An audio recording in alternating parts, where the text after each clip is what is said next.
Hello, this is Rav Shaul, and you're watching the Notary Report.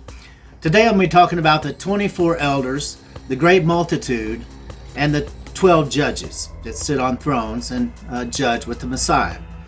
In the Bible, we see mentioned 24 elders who fall before the throne, the rainbow throne in heaven. We see the numbers such as 144,000 sealed who serve before that rainbow throne in the temple in heaven. We read this in Revelation chapter 7, verse 9. After this I envisioned a multitude, too large to count, from every nation and tribe and people and tongue, standing before the throne, which is represented by the colors of the rainbow, wearing white wedding robes, and were holding palm branches, which is symbolic of triumph, in their hands. Verse 10, and they cried out in a loud voice, Salvation to our God, who sits on the throne of creation, and to the Lamb, proxy King Yahushua, who sits on a throne over the kingdom that will govern creation, at the right hand of the Creator. And now John again describes the source of his vision, the Enoch Zodiac, or the heavenly scroll. Verse 11, and all the angels, represented by the stars in the sky, stood around the throne and around the elders, represented by the 24 stars in the Enoch Zodiac throne room, falling before the rainbow throne, and the 4 living creatures surrounding the rainbow throne. And this is what he was looking at right here. You can see there's 24 stars, and they're actively falling before the throne, the rainbow throne, with the Son of Man sitting on top, and the 4 living creatures singing, Holy, Holy, Holy. Continuing, and they, the elders represented by the 24 stars in the center of the Enoch Zodiac, fell face down before the throne and worshipped Yahuwah, saying, Alleluia, Yahuwah, blessing and glory and wisdom and thanks and honor and power and strength to our God forever and ever. Alleluia, Yahuwah.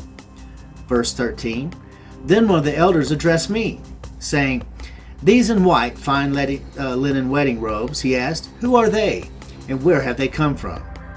Verse 14, sir, I answered, you know. So he replied, these are the ones, the chosen few, who have come out of the great tribulation, which is the age of Pisces.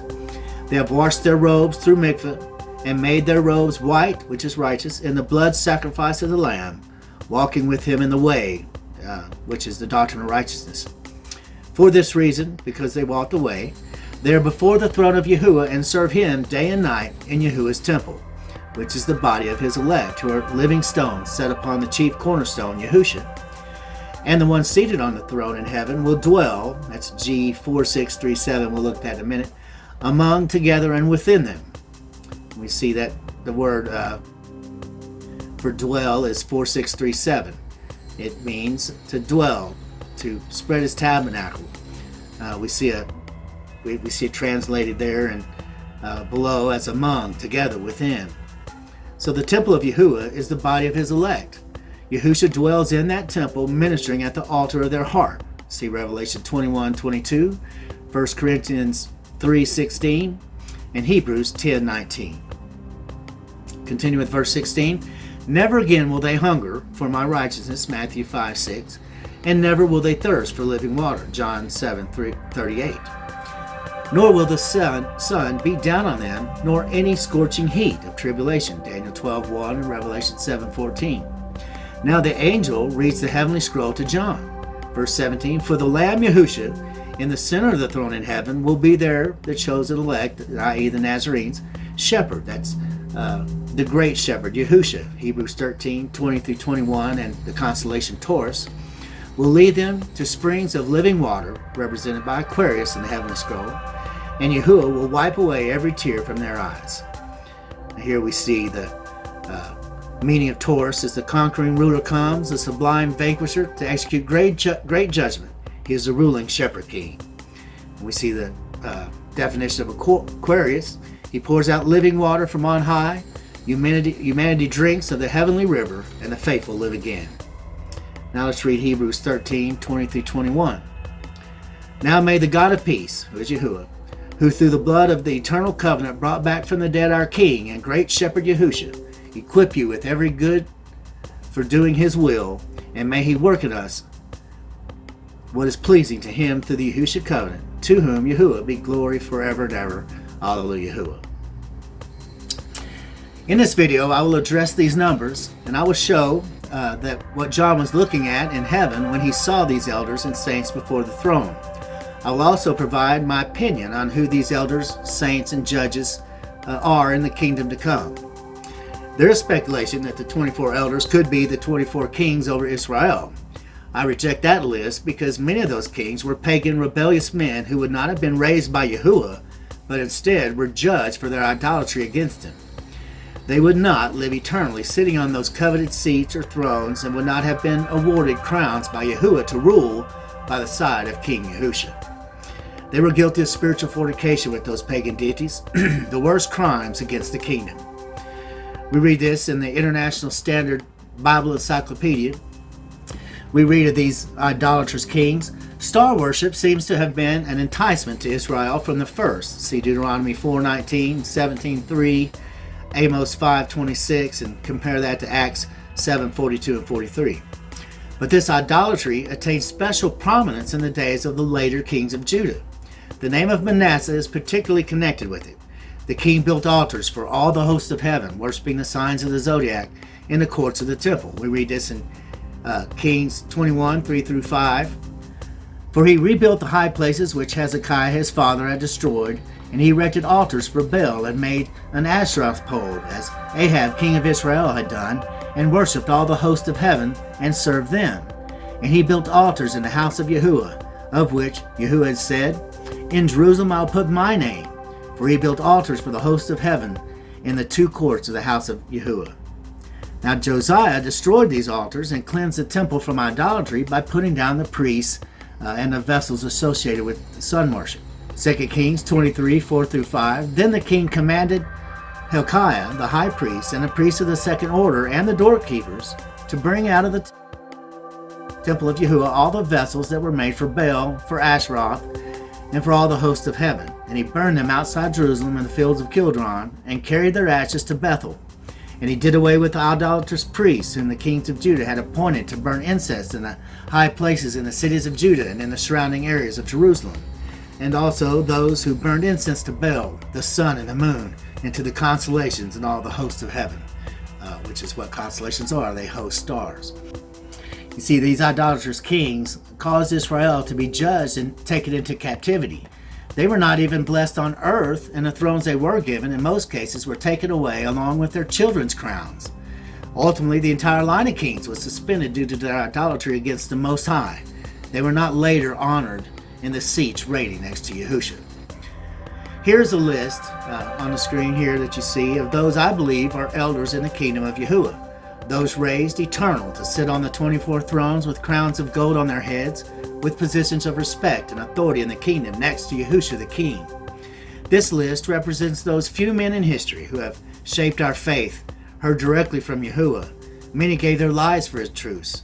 They are his prophets and his signatories to the covenants. Now let's look at the judges over the 12 tribes of Israel.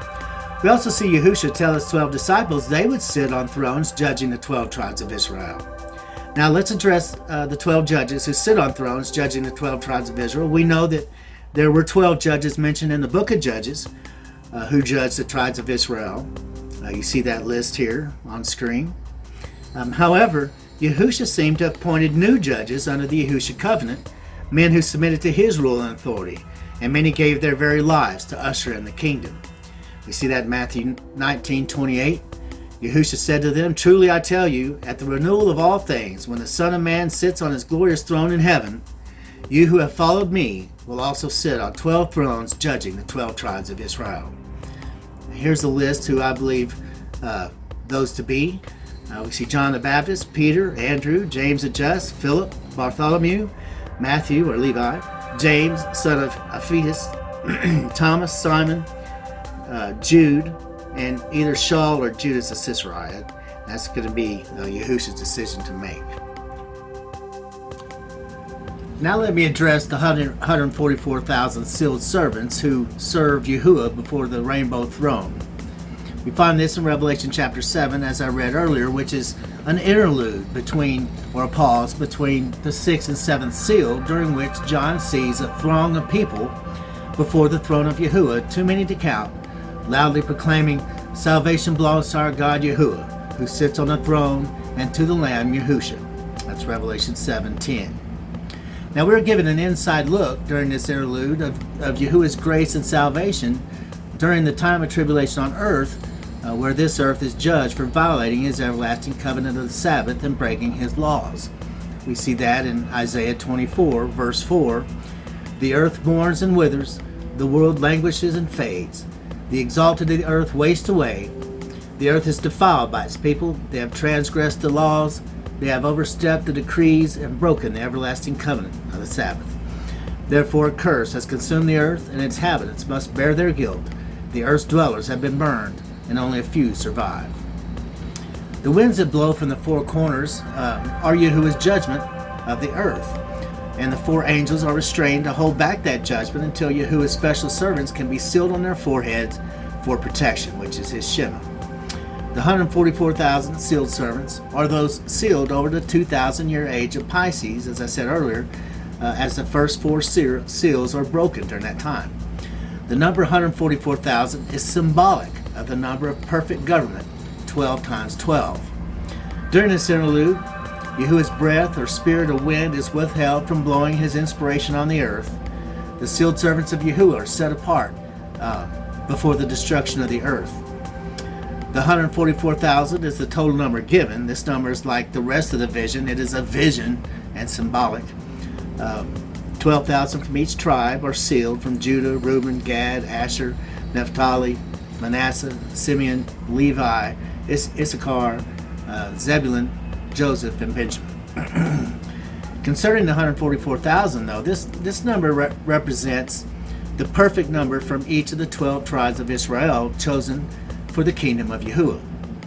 Only a very few find that narrow gate, which is properly keeping Passover as Yahushua set the example, and overcome the dragon.